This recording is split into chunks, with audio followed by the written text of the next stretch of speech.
E aí, né, sobre isso que a gente está falando, né, de que o ministro não falou contra a participação do nosso lado, né, digamos assim, porém, algumas outras matérias de grupos de militância e também tem uma aqui do Ministério Público que a gente viu, que a gente achou interessante comentar com vocês. Tem uma matéria do dia 30/9, né, um dia antes da eleição, intitulada assim, no UOL, tá? MPF, Ministério Público Federal, cobra ação contra o abuso religioso na eleição do Conselho Tutelar. É isso aí. O Ministério Público Federal informou ter solicitado ao presidente do Conselho Nacional de Direitos da Criança e do Adolescente, o CONANDA, que informe em até 24 horas quais medidas foram adotadas para prevenção do abuso do poder religioso e garantia da lisura nas eleições para Conselho Tutelar que ocorrerão neste domingo. Essa aqui é uma matéria antes Dia antes da eleição. Das eleições. Aí já tinha uma preocupação, não é? Sim. Então, assim, que assustador, né? Que perigo, né?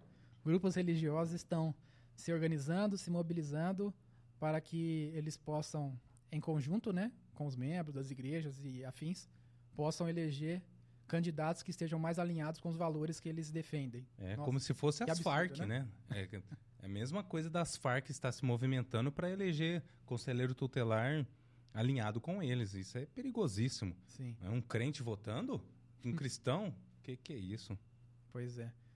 Deve estar faltando trabalho, né, para esse pessoal, né? Você falou sobre a questão, você levantou essa questão de que perigo, né, dos religiosos estarem participando. Às vezes a gente ouve falar sobre, você falou da Farc, né? Eu lembrei do PCC, por exemplo. Né? A gente ouve falar sobre crime organizado, está se infiltrando e participando de um monte de coisas por aí, né, na sociedade, né? Como concursos e afins, né? E a gente não ouve falar sobre investigação, sobre movimentação desses órgãos aí burocráticos para resolver isso, né? Sim, não, eles estão mais preocupados com religiosos. Eles continuam lá preparando as pessoas para ocupar esses espaços com muito dinheiro, né? E ocupam esses espaços, todos os espaços, dentro da justiça, dentro de qualquer tipo de serviço público, e não há uma mínima... não há uma mínima movimentação para identificar quem são essas pessoas, né? Sim. E aí também é importante ressaltar uma reflexão sobre esse tema, né? É muito comum que nós, cristãos, né, religiosos, a gente ouve aquela questão de que o cristão não pode se envolver com política, tipo assim, como se fosse um absurdo, né? Nós buscarmos sermos representados e termos nossos valores defendidos na política também, né?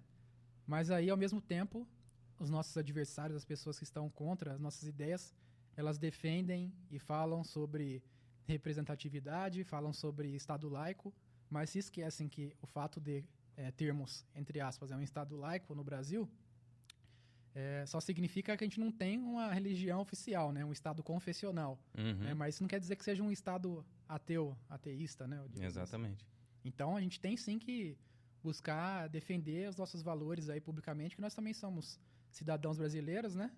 E temos que fazer nossos valores serem representados também. Somos partes da sociedade, né? Pois é. O que dá para se entender quando o ministro falou que ele não se importa com quem participe das eleições e seja eleito? Pode ser cristão, pode ser ateu, pode ser qualquer pessoa.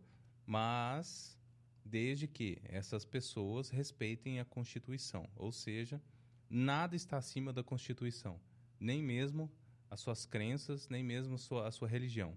Né? Uhum. Se, por exemplo, dentro da Constituição tem alguma lei que fere algum ponto moral da religião, você não pode colocar a lei de Deus, você não pode colocar o evangelho acima da Constituição.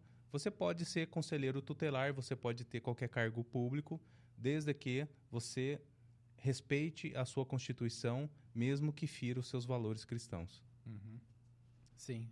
Aí que está a pegadinha do que ele falou, né? O que está nas entrelinhas. Exatamente. O que ele quis dizer com isso? É basicamente isso. Uhum. Não importa que você seja, siga a Constituição. Na verdade, não é nem a Constituição, né? Siga o que nós interpretamos que a Constituição diz. Porque está bem assim hoje, né? Hoje em dia, né? Está bem assim. Não, a Constituição diz isso, isso, aquilo, né? Não, mas não é bem isso. Né? Aí nós temos pessoas supremas que elas podem falar a respeito disso e podem fazer essa interpretação. Sim, não é? verdade.